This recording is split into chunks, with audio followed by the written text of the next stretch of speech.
Good morning students.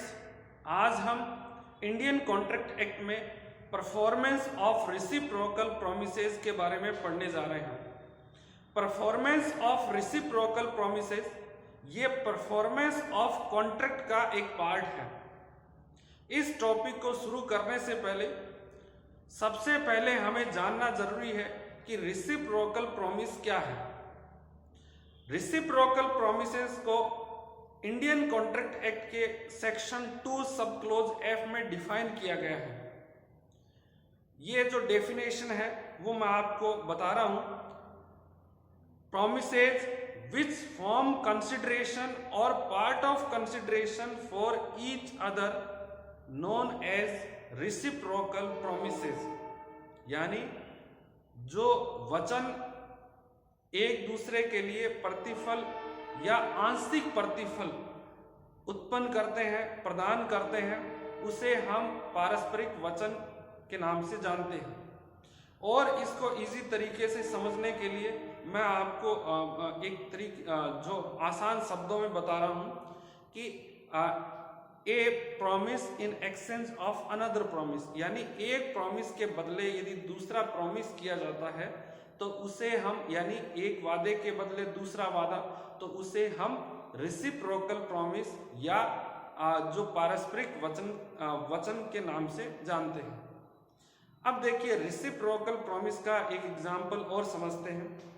ए और B दो व्यक्ति हैं।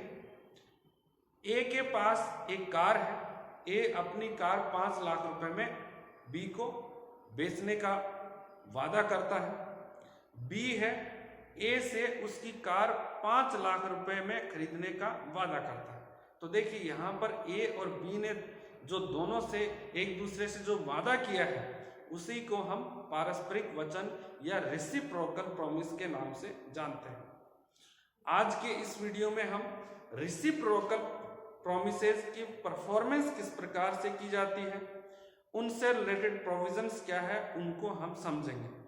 रेसिप्रोकल प्रॉमिसेस की परफॉर्मेंस से रिलेटेड जो प्रोविजंस हैं, रूल्स एंड रेगुलेशन है, वो इंडियन कॉन्ट्रैक्ट एक्ट के सेक्शन 51 से लेकर 58 में डिफाइन किए गए हैं।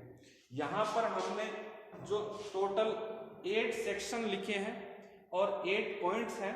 प्रत्येक सेक्शन में एक पॉइंट लिखा है और उसके अकॉर्डिंग हम 1 बाय 1 जो है पढ़ेंगे कि किस प्रकार से जो रेसिप्रोकल प्रॉमिसेस है उनको परफॉर्म किया जाता है। तो आइए शुरुआत करते हैं फर्स्ट पॉइंट की। Promisor not bound to perform unless reciprocal promise ready और विलिंग टू परफॉर्म। देखिए जो प्रॉमिसर है, यदि कोई ऐसा दो पार्टी है और उनके मध्य कुछ ऐसा प्रॉमिस किया गया है जो रेसिप्रोकल प्रॉमिस है, तो जब तक जो प्रॉमिसी है वो अपने प्रॉमिस को पूरा नहीं करता है तब तक प्रॉमिसर भी अपने प्रॉमिस को पूरा नहीं करेगा। इसका एक एग्जाम्पल समझते हैं। देखिए ए और बी दो व्यक्ति हैं। ए के पास अपनी कार है। ए अपनी कार को 5 लाख रुपए के बदले बी को बेचने का वादा किया। बी ने ए से उसकी जो कार है 5 लाख रुपए में खरीदने का वादा किया। यहां पर क्या होगा कि जो ए है वो कार की डिलीवरी तब तक नहीं करेगा जब तक कि बी 5 लाख रुपए नहीं देगा। ठीक है ना।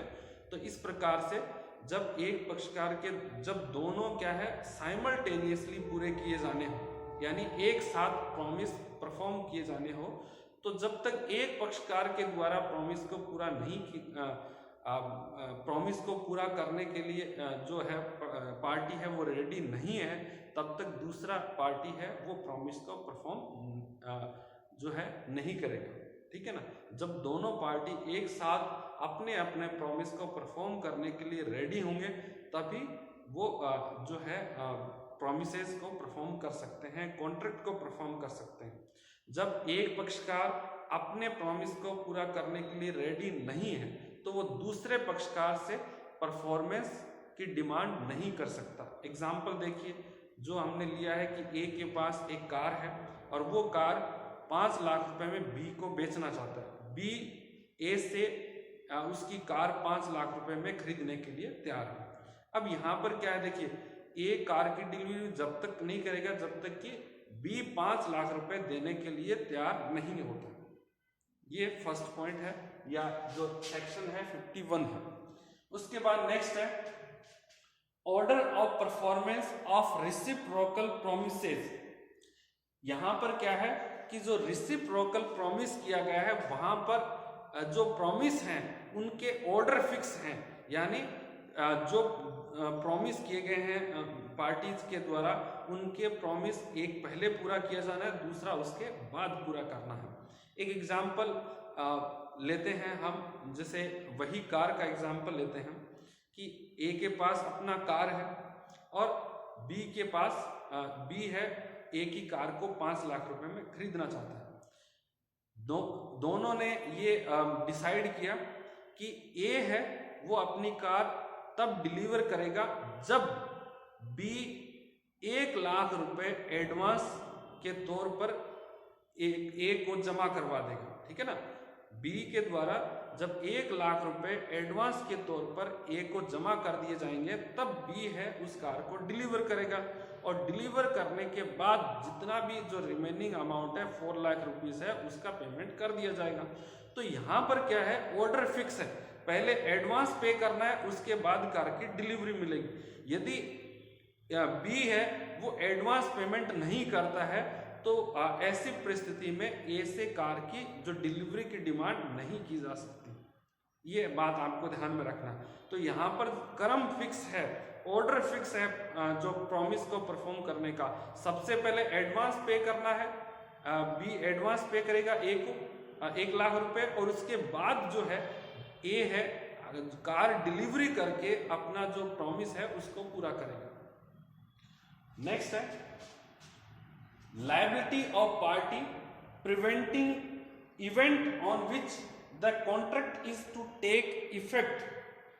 देखिए दो पार्टी कॉन्ट्रैक्ट में है, एक प्रॉमिसर है एक प्रॉमिसी। इसका जब देखिए जो प्रॉमिसी है वो कॉन्ट्रैक्ट को पूरा नहीं करने देता या जो कॉन्ट्रैक्ट को पूरा करने का अवसर नहीं देता है प्रॉमिसर को, तो ऐसी परिस्थिति में क्या नियम होंगे। एक एग्जांपल देखते हैं कि जैसे ए और बी दो व्यक्ति हैं। ए को जो है एक सोफा बनाना है, सोफा सेट, ठीक है ना, और बी क्या है, एक कारपेंटर है। ए ने बी के साथ जो है अनुबंध किया कि जो बी है उसे ए को एक सोफा सेट बना के देगा, और उसके बदले जो भी रॉ मटेरियल की ज़रूरत होगी, जो भी लकड़ी की ज़रूरत होगी, जो भी उसमें इक्विपमेंट की ज़रूरत होगी, वो सब ए के द्वारा बी को प्रोवाइड किए जाएंगे।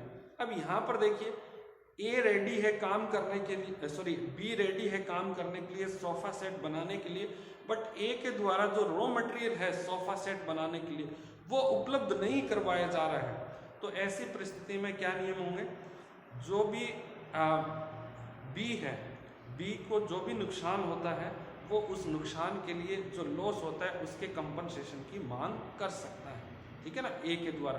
क्योंकि यहाँ पर क्या है, ए ने प्रॉमिस किया है कि वो सोफा सेट के लिए रॉ मटेरियल बी को उपलब्ध करवाएगा और बी उसके बदले जो सोफा सेट बना के देगा ए को। तो यहाँ पर ए के द्वारा क्या है, बी को काम करने से रोकना है।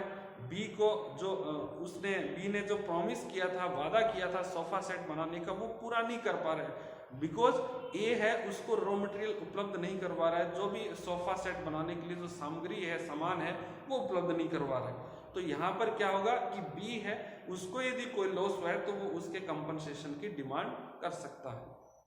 नेक्स्ट है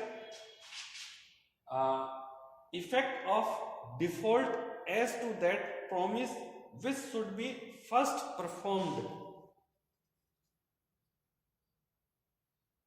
देखिए यहां पर क्या होता है कि effect of default as to that promise which should be first performed। देखिए कुछ ऑर्डर फिक्स किया गया है कि सबसे पहले जो फर्स्ट प्रॉमिस है उसको पूरा किया जाना, उसके बाद दूसरे प्रॉमिस को पूरा करना।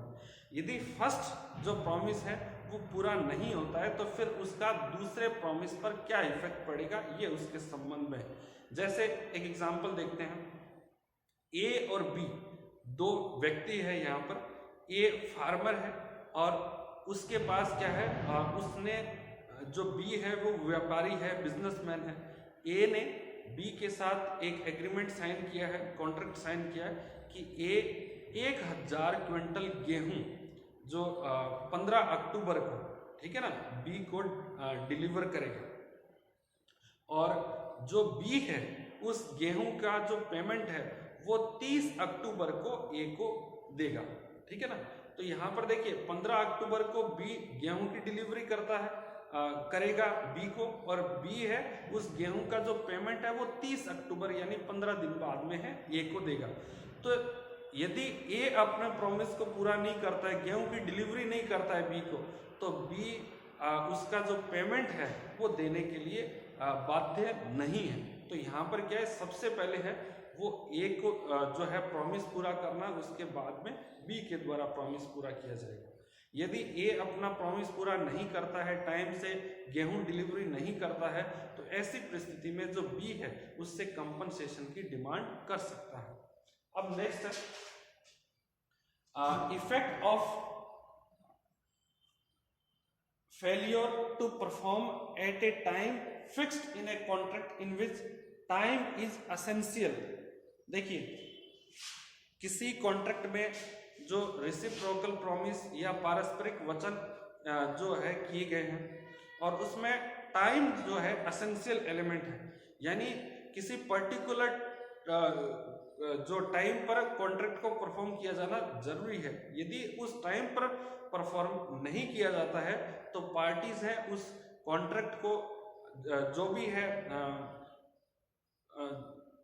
जो भी उसमें पार्टी है जिसने अभी कॉन्ट्रैक्ट को परफॉर्म नहीं किया है, तो फिर जो दूसरा पक्षकार है या दूसरी पार्टी है वो उस जो है कॉन्ट्रैक्ट को वॉइडेबल डिक्लेयर करवा सकता है। यहाँ पर एक एग्जांपल समझते हैं।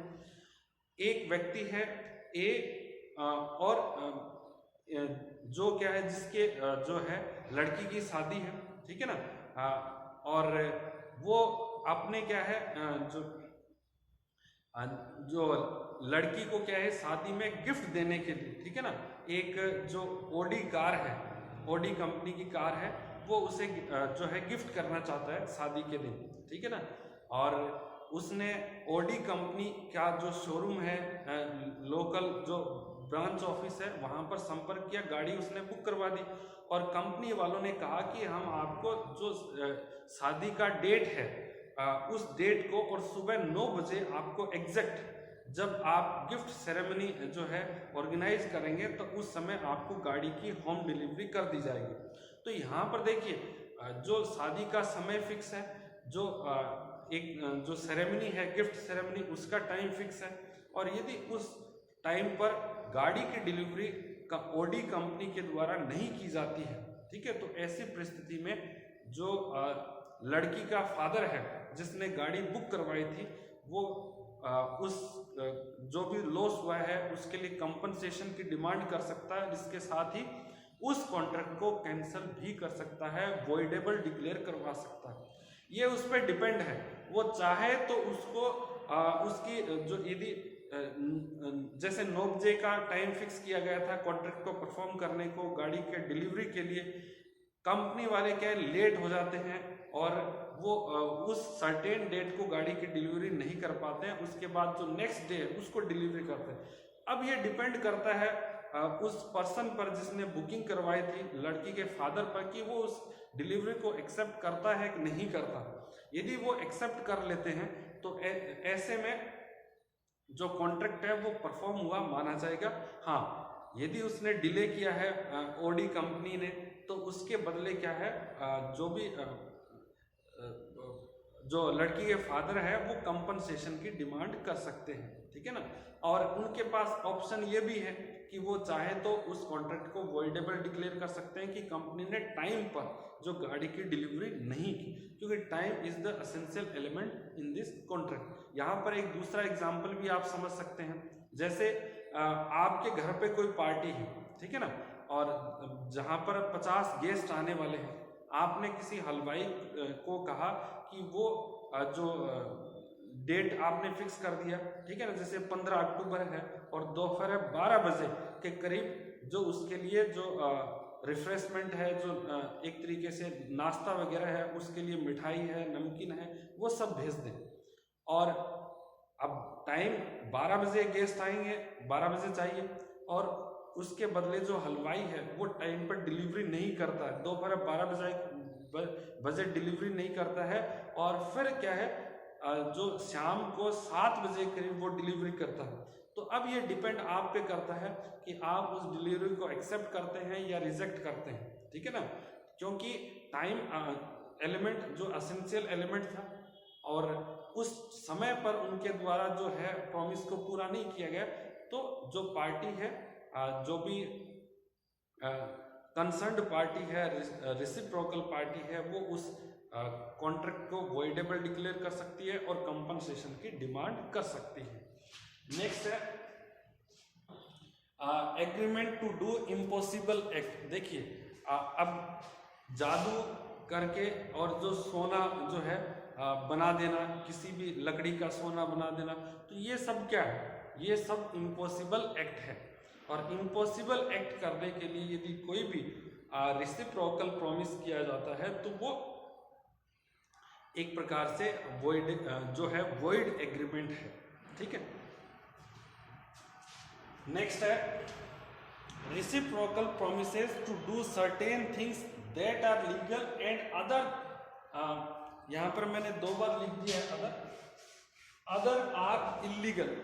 देखिए एक कॉन्ट्रैक्ट किया गया है जिसका कुछ पार्ट क्या है लीगल है और कुछ पार्ट क्या है इलीगल है। एक एग्जाम्पल के द्वारा हम समझते हैं, जैसे ए और बी 2 व्यक्ति हैं, ए के पास एक ए है, वो एक घर का ओनर है, ए अपने घर को बी को 2 लाख रुपए में जो बेचने का उन्होंने प्रॉमिस किया, ठीक है ना, और बी ने जो है घर को खरीदने का प्रॉमिस किया। तो एक ए और बी के मध्य कॉन्ट्रैक्ट हुआ कि ए अपना घर 2 लाख रुपए में बी को बेचेगा। इसके साथ ही एक और कॉन्ट्रैक्ट किया गया कि यदि ए ने बी को कहा कि यदि बी ए के उस घर में फ्यूचर में गैम्बलिंग यानी जुए से संबंधित एक्टिविटीज का संचालन करेगा तो ए उसे 5 लाख रुपए देगा उस कार्य के बदले। तो यहाँ पर क्या है कि जो 2 लाख रुपए में ए के द्वारा बी को घर बेचा जाना है वो एक प्रकार से लीगल कार्य है, एक प्रकार से वैलिड कार्य है, ठीक है ना। और जो दूसरा कार्य है कि ए के द्वारा बी को 5 लाख रुपए दिए जाएंगे यदि बी उस घर में गैम्बलिंग एक्टिविटीज है ऑपरेट करता है। तो यहाँ पर आपको क्या समझना है कि जो सर्टेन थिंग्स लीगल है, ठीक है ना, और कुछ पार्ट उसका क्या है इलीगल है। तो लीगल पार्ट क्या होगा, एक वैलिड कॉन्ट्रैक्ट है, ठीक है ना, ये क्या होगा लीगल पार्ट वैलिड कॉन्ट्रैक्ट है, और इलीगल पार्ट है उसको हम वॉइड एग्रीमेंट कहेंगे। तो लीगल पार्ट है आप उसको इन्फोर्सिबल करवा सकते हैं, प्रवर्तनीय करवा सकते हैं, और इलीगल पार्ट है वो आप इन्फोर्स नहीं करवा सकते। अब उसके बाद है next alternative promise one branch being illegal. देखिए कुछ वैकल्पिक प्रॉमिस किए गए हैं और उसका कुछ पार्ट है वो इलीगल है।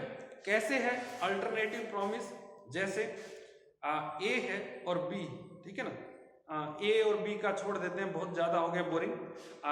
जैसे मैंने आपको 5,000 रुपए दिए और आपसे कहा कि या तो 5,000 रुपए के बदले मुझे 2 क्विंटल जो गेहूं है वो आप ला के दें, या जो है एक जो स्मगलिंग किया हुआ सोना ला के दें, ठीक है। 2 ऑप्शन दिए आपको, मैंने आपको 5,000 रुपए दिए थे, उसके बदले 2 ऑप्शन दिए कि आप गेहूं के बदले या तो 5,000 रुपए मुझे दें या जो स्मगलिंग किया हुआ जो सोना है गोल्ड वो आप मुझे ला के दें।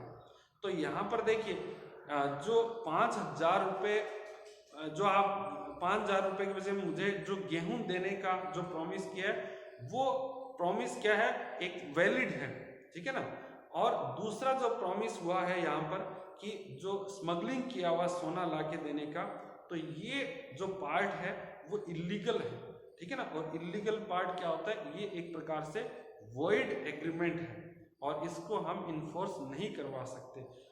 तो फिर क्या होगा कि मैंने जो आपको गेहूं जो दिया था, या जो 5,000 रुपये दिए थे, उसके बदले आपने गेहूं देने का जो प्रॉमिस किया है वो वैलिड जो है कॉन्ट्रैक्ट है और उसको परफॉर्म करने के लिए आप बाध्य हैं। तो इस प्रकार से ये परफॉर्मेंस ऑफ रेसिप्रोकल प्रॉमिस के बारे में आज का ये जो क्लास थी, और उम्मीद है आप सभी को ये जो पॉइंट्स है वो समझ में आए हैं। तो आज के लिए इतना ही। Thank you so much.